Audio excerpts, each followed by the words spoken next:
What's going on, everybody? Welcome back to another video. Today I'm going to be reviewing the 2011 film Midnight Sun.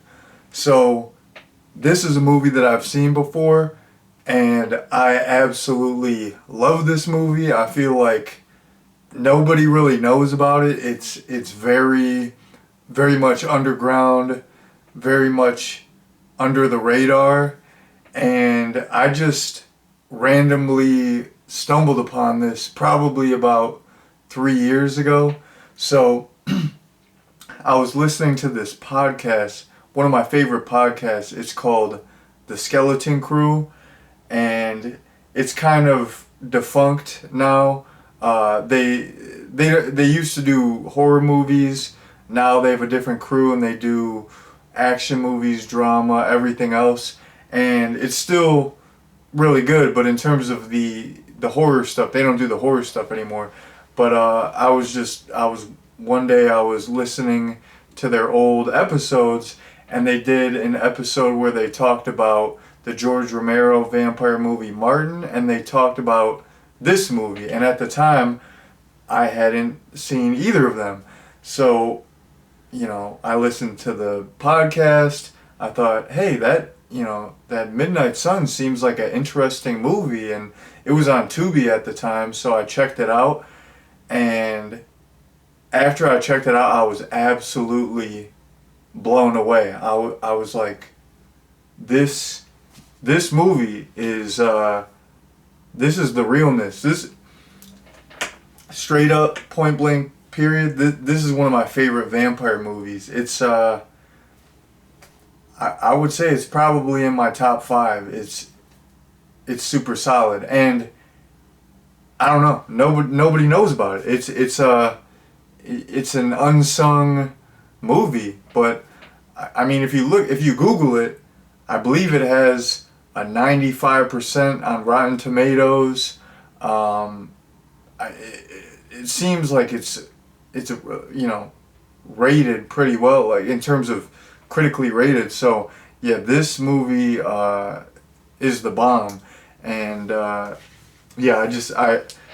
only seen it a couple times. This isn't one that I rewatch a lot because it is a slower burn and I have to be in the mood to watch it. But yeah, after rewatching it, I still think this movie is absolutely fantastic. So jumping into a little plot summary, the lead character, Jacob, he has this skin condition where sunlight burns his skin. So this causes him to lead a nocturnal life. He, can't go out during the day. He works as a night security guard, and he's a pretty lonely guy. And one day he develops this insatiable hunger. He's got these hunger pains, and he just runs through his kitchen. He's just completely binging. He's eating chicken. He's eating this, that, the third. He's eating up everything in his fridge, and nothing seems to satiate his appetite. So one day he inadvertently realizes that blood will quench his hunger, so he just starts drinking blood like crazy. He's sipping blood out of coffee cups. He's going to the butcher shop, getting big old pints of blood, just chugging that junk, and he's trying to hide this from his coworkers. He starts this relationship with this woman, Mary.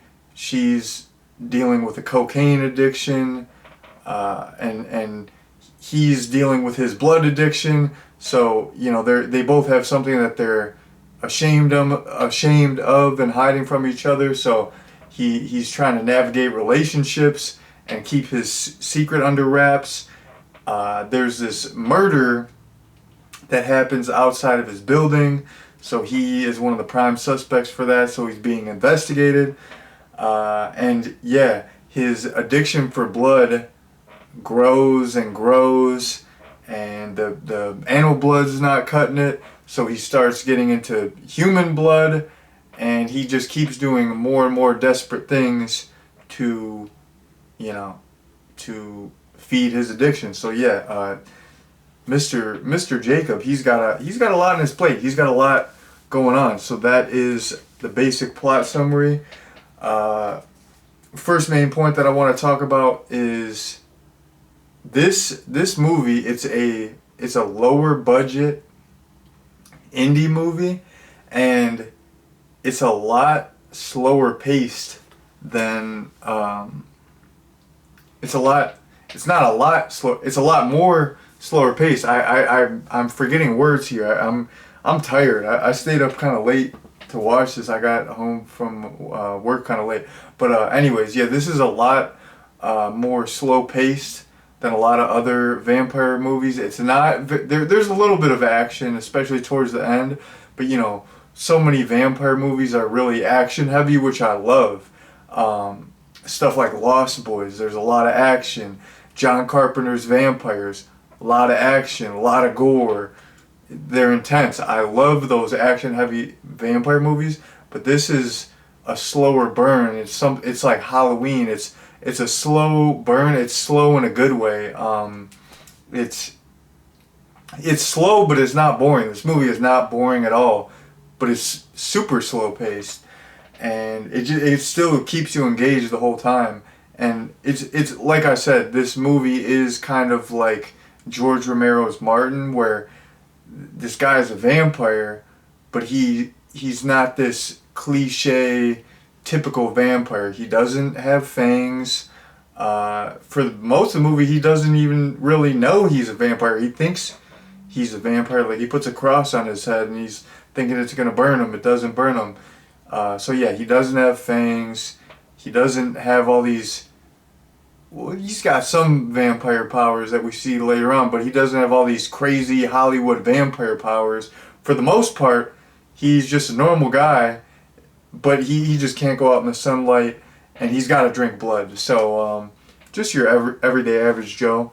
But yeah, so it's more of a realistic, grounded vampire story, which is a good change of pace. So yeah, it's slower. It's a good, entertaining slow burn. It's more grounded, more realistic. So yeah, it's a little bit different than all the other vampire movies that we usually see. So yeah, even though I love stuff, like I mentioned, I love Lost Boys, I love John Carpenter's Vampires. Go down the list. All the big name vampire movies, I love them. But this is a little bit different, and I love it for that. It's just, I don't know. Sometimes I'm in the mood for something different, so I really enjoy it. And what else? Okay, gotta talk about addiction. So many vampire movies, or vampire stories in general, they have so many parallels to addiction, and this movie had a lot of parallels to addiction. So, you know, first things first, you have the girlfriend Mary, who's addicted to cocaine, and Jacob is addicted to blood, and they're both, like I said, they're both ashamed, trying to hide their addictions. And Jacob finds this guy who sells him blood, and it's like a fiend and a drug dealer relationship. So there's this guy, his name's Marcus. He works at this hospital, and one day Jacob is trying to break into this biohazard bin and steal some blood, and the guy's like, "Oh, I could give you some blood." He gives him some blood. He's like, "First one's free, next one's gonna cost you. That's gonna be $150." So Jacob just keeps going to this guy at odd hours trying to get the blood. He's desperate. The guy, we see the guy serving other fiends. He'll just go in the back and he's selling other guys drugs. Like this guy, Marcus, is a hustler. He'll pretty much do anything for money. He's like all about the guap. And when it comes to the guap, he kind of, he doesn't really have morals. Like he'll do whatever it takes to get the guap. So yeah, I really liked Marcus. He was a cool character. As the movie progressed, he kind of comes back in kind of a different role. I don't want to spoil it, but yeah, I liked Marcus because he almost becomes like super evil later on in the movie, and I really liked how his character progressed. But yeah, I like that parallel to addiction where you got this fiend, you got this customer, and the drug dealer relationship, and at one point Marcus doesn't have any blood, so he's just like hooking up IVs to this old guy, and Jacob at first he's like, "Oh, that's sick, man," but later on in the movie he doesn't care. He'll do whatever for blood. So yeah, and the first time because he starts out with animal blood, the first time he tries human blood, it's like he's like high off of it. It's almost like he's like when they show him first taking it, it's like he's like high off opiates. He's almost like nodding off for a sec. So yeah, he gets this like rush from it, and when he doesn't have the blood, he does almost exhibit withdrawal symptoms where he's got these dark circles under his eyes. He's got this intense hunger, which I mean that's not like a drug withdrawal, but that is a withdrawal for him. He's got this intense hunger pain. He's tired. He just doesn't feel well. So yeah, I really I don't know. I just appreciated all the parallels to addiction because I feel like I said, a lot of vampire stories do have parallels to addiction, and I feel like addiction is something that a lot of people can relate to, even if you're not addicted to, drugs or alcohol or nicotine. It's like the character Marcus says. In this movie, Marcus, he's all about the money. He doesn't really judge the consumer. He's because Jacob is, he goes, oh, when he's buying blood, he goes, oh, you're not worried about what I'm gonna do with it? And Marcus, he's like, I don't care. Everybody's got their thing, man. So yeah, even if you're not addicted to substances like drugs or alcohol, everybody's got their thing. Everybody's got their vice. Everybody's got their addiction. So yeah, everybody's addicted to something. So I feel like like the addiction aspect of vampirism, super relatable, and I liked how they touched on addiction in this movie. I'm going kind of long here. My timer says 13 minutes. I don't want this upload to take forever, so I'm going to wrap it up. The last thing that I want to talk about is just kind of a funny point. So I talked about Jacob and Mary. They have this relationship. They tried to fuck like a billion times in this movie, and they could never actually fuck. Every time they tried to fuck, something happened. The first time, Mary got a nosebleed. This other time, Jacob's eyes turned all yellow, and they had to stop. Every time, like they were getting in it, they were getting into it, they were kissing, they were getting passionate, they were about to fuck. Then something happened, and they could never. They had to stop, and then Mary would just go home, and they'd be all sad. I don't know. I don't know why I thought it was funny this time, but it was like a running gag in the movie. But it wasn't supposed to be funny. It was actually really serious. But to me, I'm just like, God damn! Like, when are they gonna fuck? Like, it kind of irked me. I was like, I just wanna see them, successfully fuck one time. Like, it was bothering me. It was just, I'm a completist, okay? I wanted to see them fuck, and they were a cute couple. Maybe I wanted to see them have some vampire babies or something.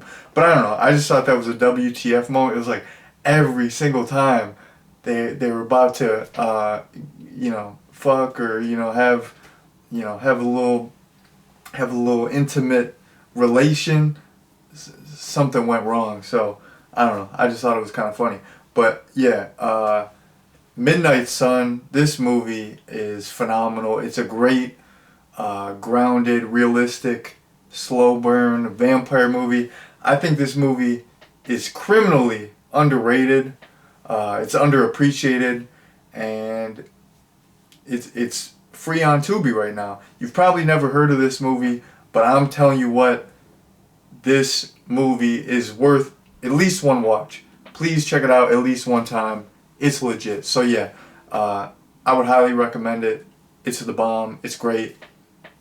So it's one of my faves. It's one of my favorite vampire movies, period. So that's been my review. Thank you all very much for watching, and peace out.